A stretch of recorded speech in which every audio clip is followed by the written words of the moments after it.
tonight. You're perfect. You got tested, right? I did. Our exclusive interview with Vice President Mike Pence. We discuss the coronavirus outbreak, the administration's response, and how to get the economy open again in the wake of the deadly pandemic. Plus, a different kind of Easter. It was different because we weren't actually physically together. We could wave through windows. A look at how churches celebrated Resurrection Sunday amid social distancing. And severe weather wreaks havoc in the Southeast. All this and more tonight on Faith Nation.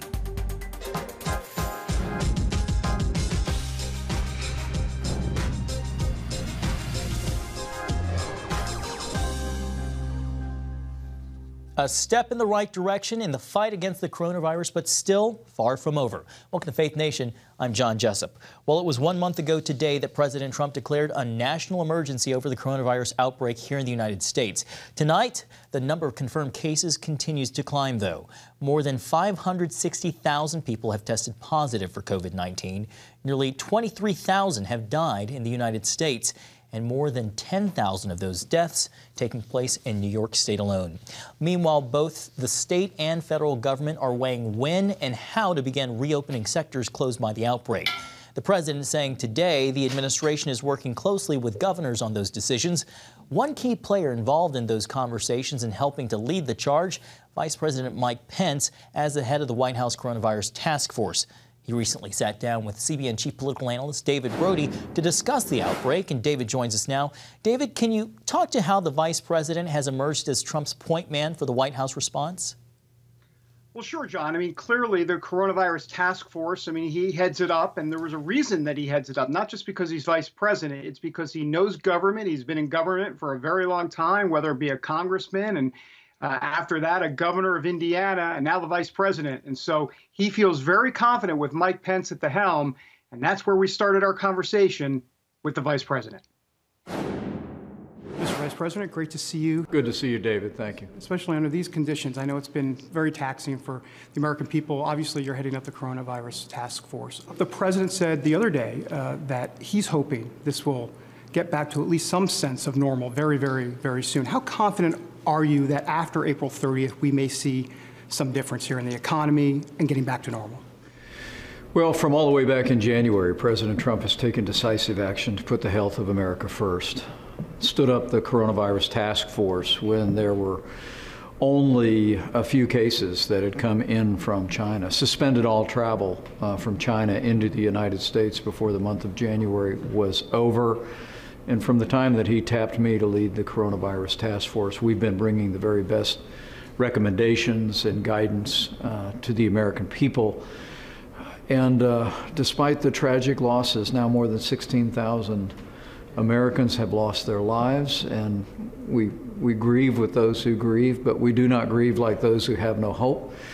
On this very special day, our faith gives us hope, but also because of what the American people have been doing, heeding the president's coronavirus guidelines for America, heeding their state and local officials.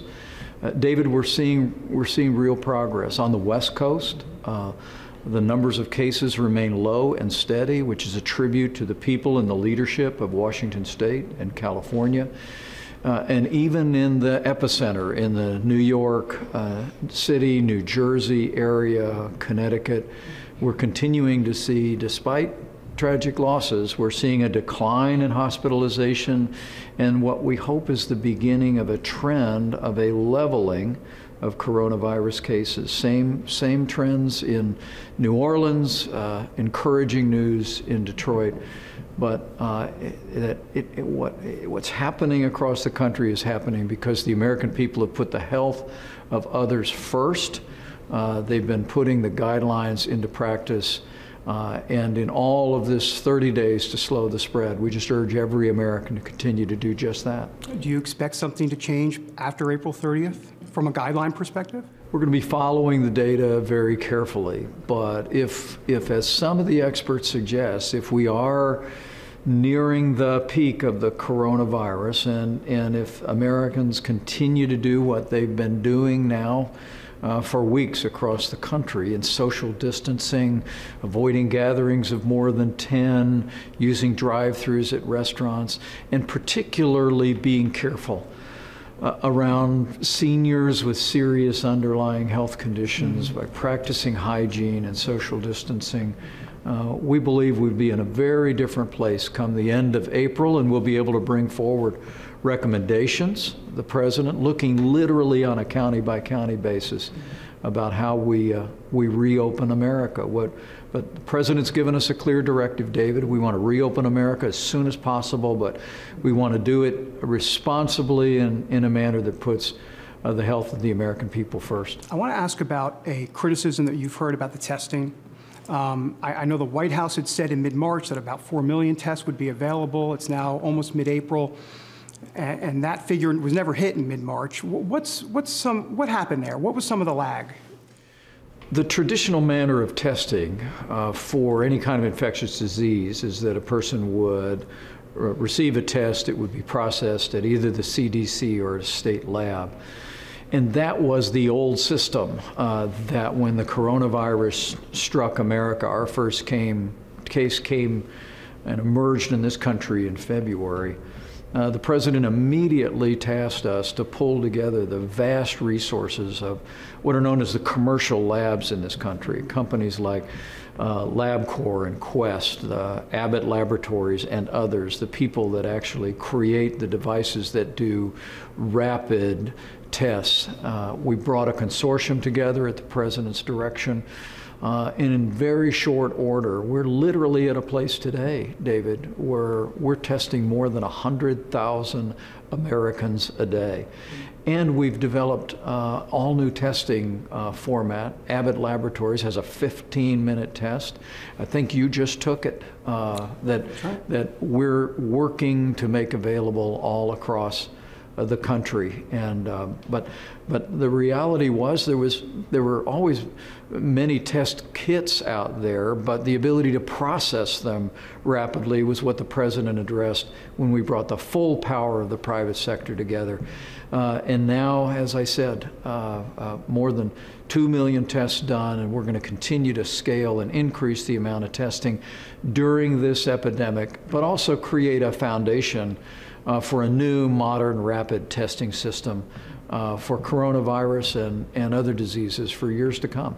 The faith community, they by and large have been obeying these guidelines. I do want to address some of those rogue pastors, if you will, that are still holding services. And I know that's the minority of pastors, but there are some who claim religious freedom, all of that. What do you say? What's your message to those that are still holding services in the pews? Well, I would have a message to faith communities across the country, and first and foremost, it would be a word of gratitude. I mean, our churches and synagogues and communities of faith across America have risen to the challenge.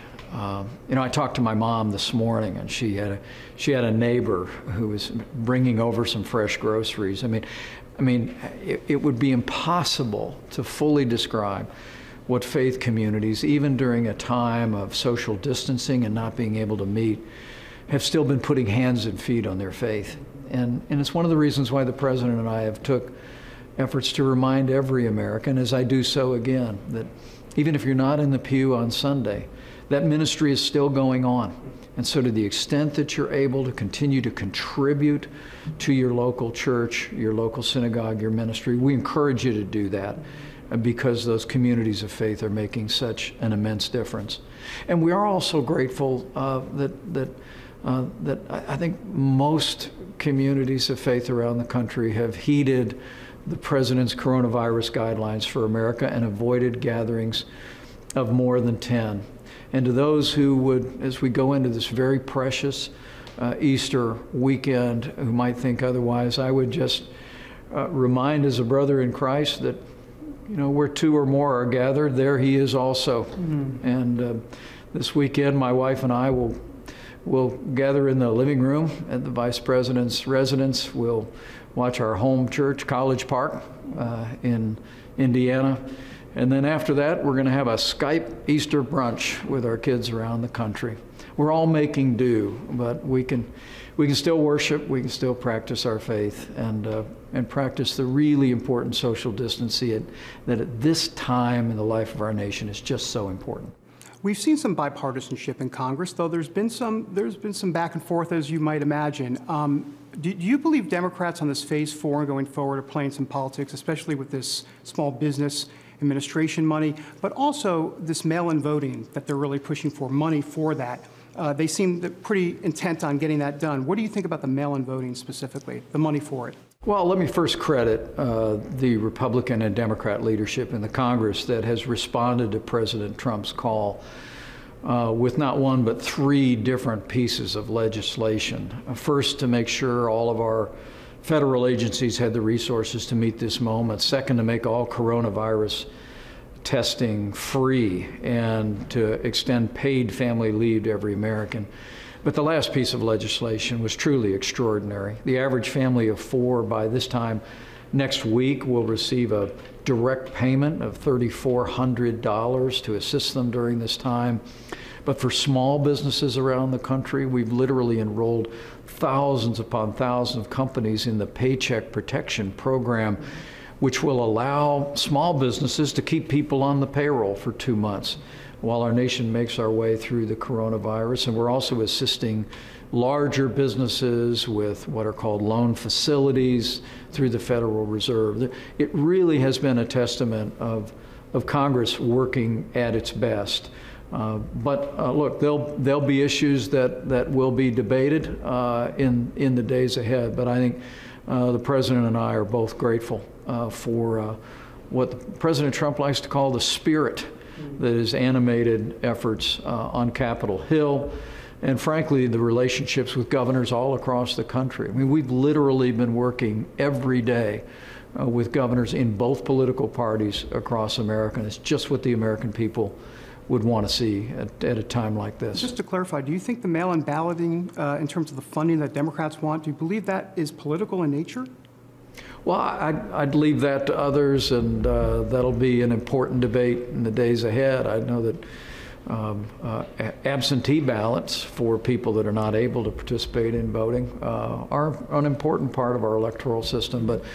But our objective right now is to put the coronavirus in the past, and that these debates about what will happen on Election Day in November, our goal is not only to reopen America as soon as possible, but we want to make sure we can stay open, and as the American people put the President's coronavirus guidelines into practice, the social distancing, as we hope we are near the peak and leveling and maybe even a downturn in the weeks ahead in the coronavirus. As we spin up testing, as we develop therapeutics, as we'll offer new guidance in the days ahead, we look for the day that Americans can go back to focusing on all of the important traditions, and including good and vigorous elections that await us this fall.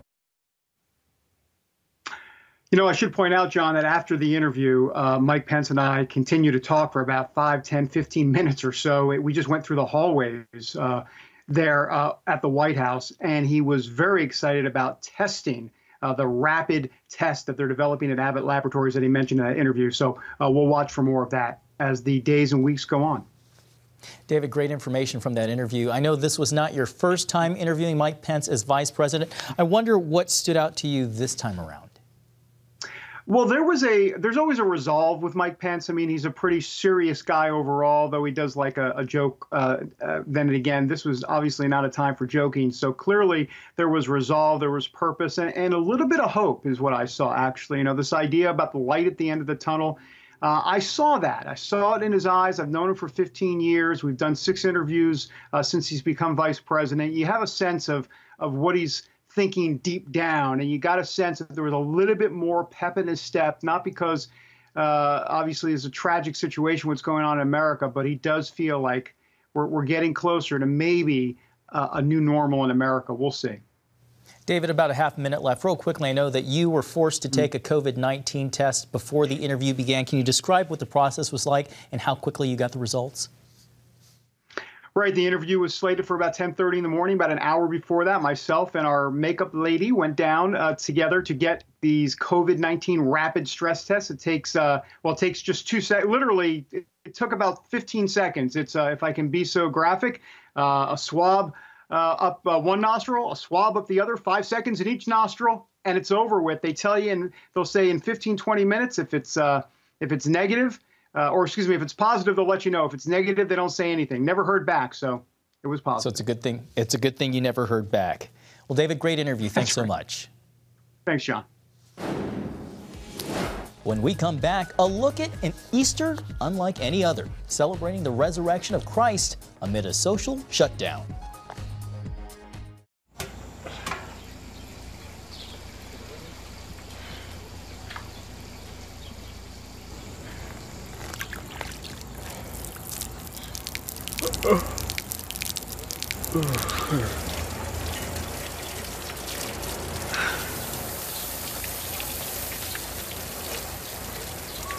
Life is better with a good night's sleep. Get your free DVD or booklet of Protect Your Sleep as the world watches from the outside. It's a big diplomatic tug of war here in the Middle East. Go inside the story with Jerusalem Dateline. Israeli archaeologists are talking about a discovery that could change the thinking about the Temple Mount. Join CBN Jerusalem Bureau Chief Chris Mitchell and get the biblical perspective on the events shaping the world. What starts in Israel then ends up going to other places. Watch Jerusalem Dateline Friday night at 9:30 on the CBN News Channel. Life. It's meant to be lived fully. Jesus said it. I came to give you life. Life to the fullest. Life in your family. Life in your finances. Life in your body, mind, and spirit. Life in your everyday.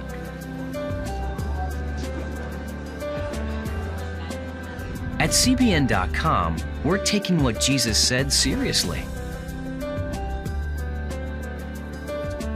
We're here to help you discover life. Life. Live it fully. CBN.com.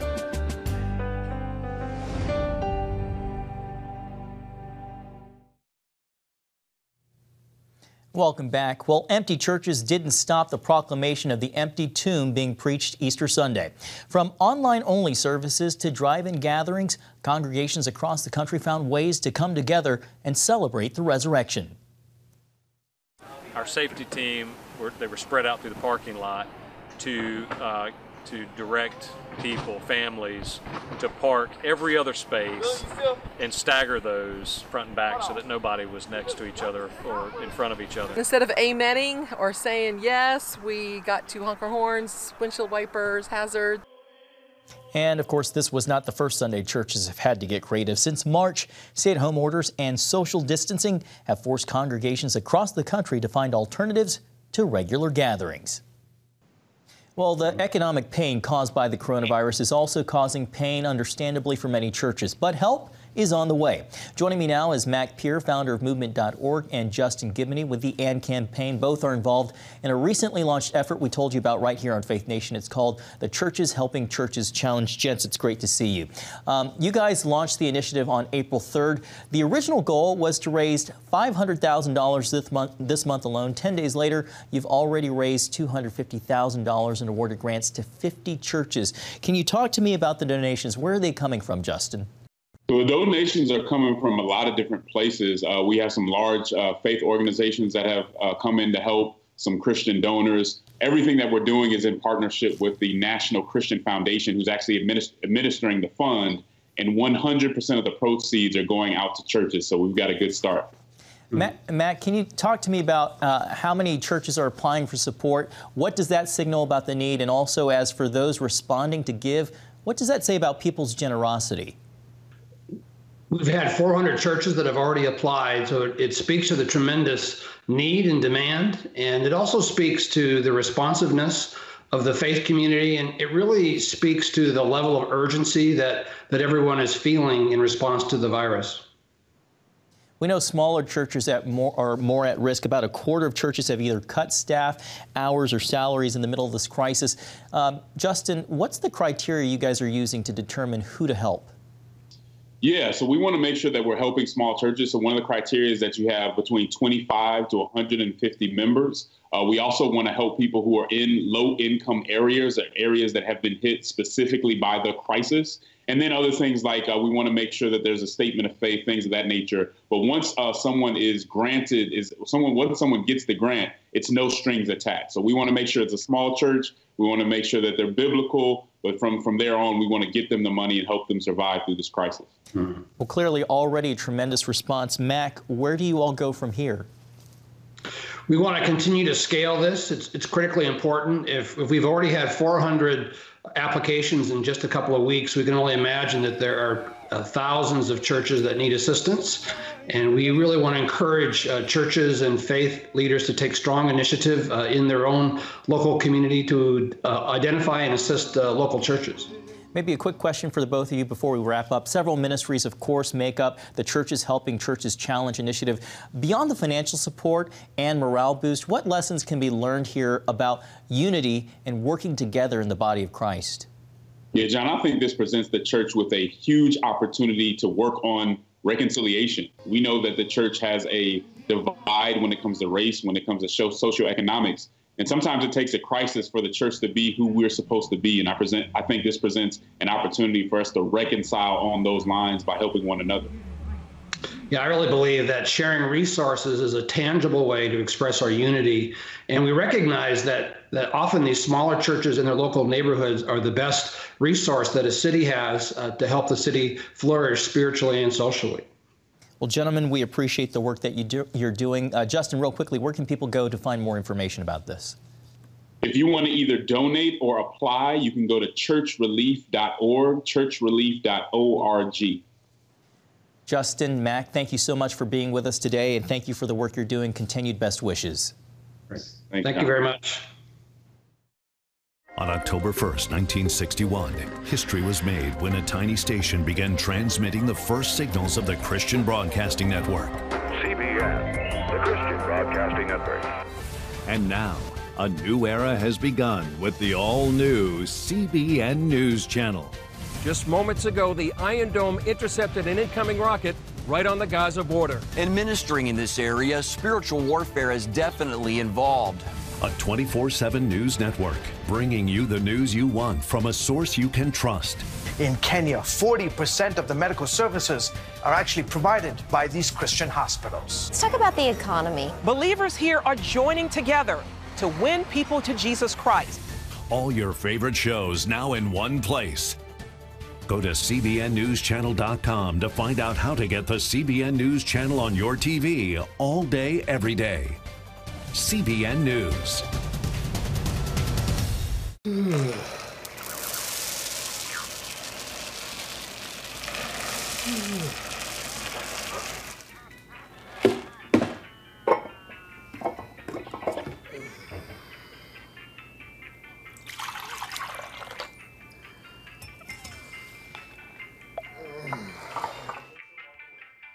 Life is better with a good night's sleep. Get your free DVD or booklet of Protect Your Sleep today. Life. It's meant to be lived fully. Jesus said it.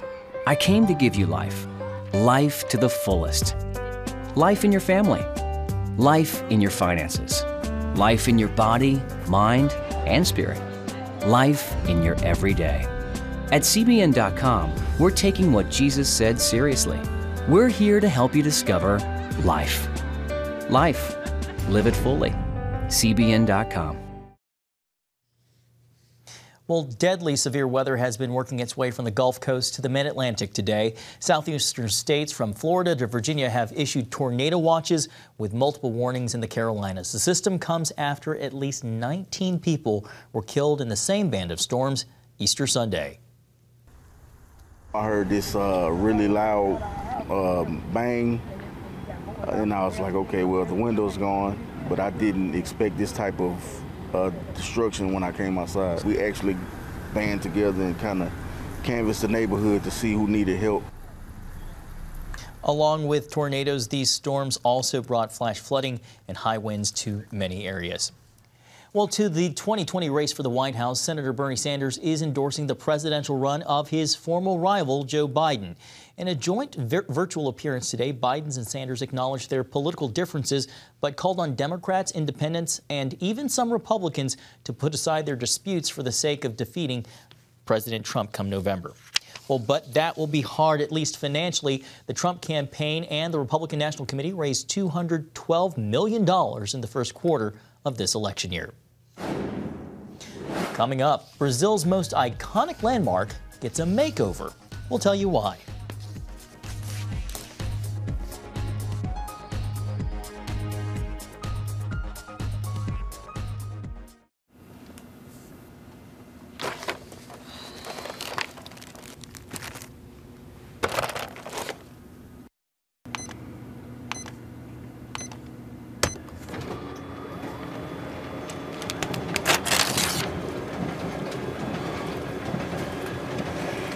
Life is better with a good night's sleep. Get your free DVD or booklet of Protect Your Sleep today. I'm Ephraim Graham, and this is Studio 5. Cruise with me as I discover the good things happening in the world of music, sports, television, and movies. The fact that Ryan Coogler was going to be directing the film, I knew that something special was going to happen. We'll chat with artists at the forefront of entertainment and explore the connection between popular culture and faith. I asked my pastor, I said, well, does that mean I'm supposed to be a preacher? He says, well, no, you already have a pulpit. Watch Studio 5 Wednesday night at 9:30. Remember for a moment what it was like to be a child. You believed every story you were told. You saw a world full of endless possibilities. What stories will the world's orphaned and at-risk children believe? We believe the Bible tells the only story truly worth believing. We believe that every child should have the opportunity to dream, the chance to take challenges and turn them into possibilities, the chance to stand on the promises of God, to recognize their place in the greatest story ever told. They have their whole lives ahead of them. Theirs is a world of endless possibilities. They are looking for a story to believe. We will tell them that story. Will you join us?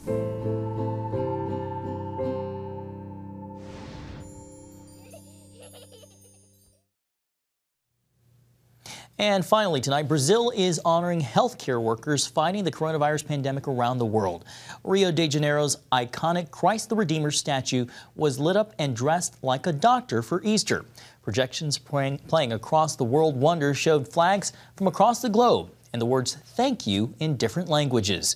The display, designed to show gratitude and offer a message of hope to medical personnel on the front lines of the pandemic, and fitting since Jesus is our healer and our Redeemer. Well, thanks so much for watching Faith Nation. We hope you have a great night and hope you join us again tomorrow.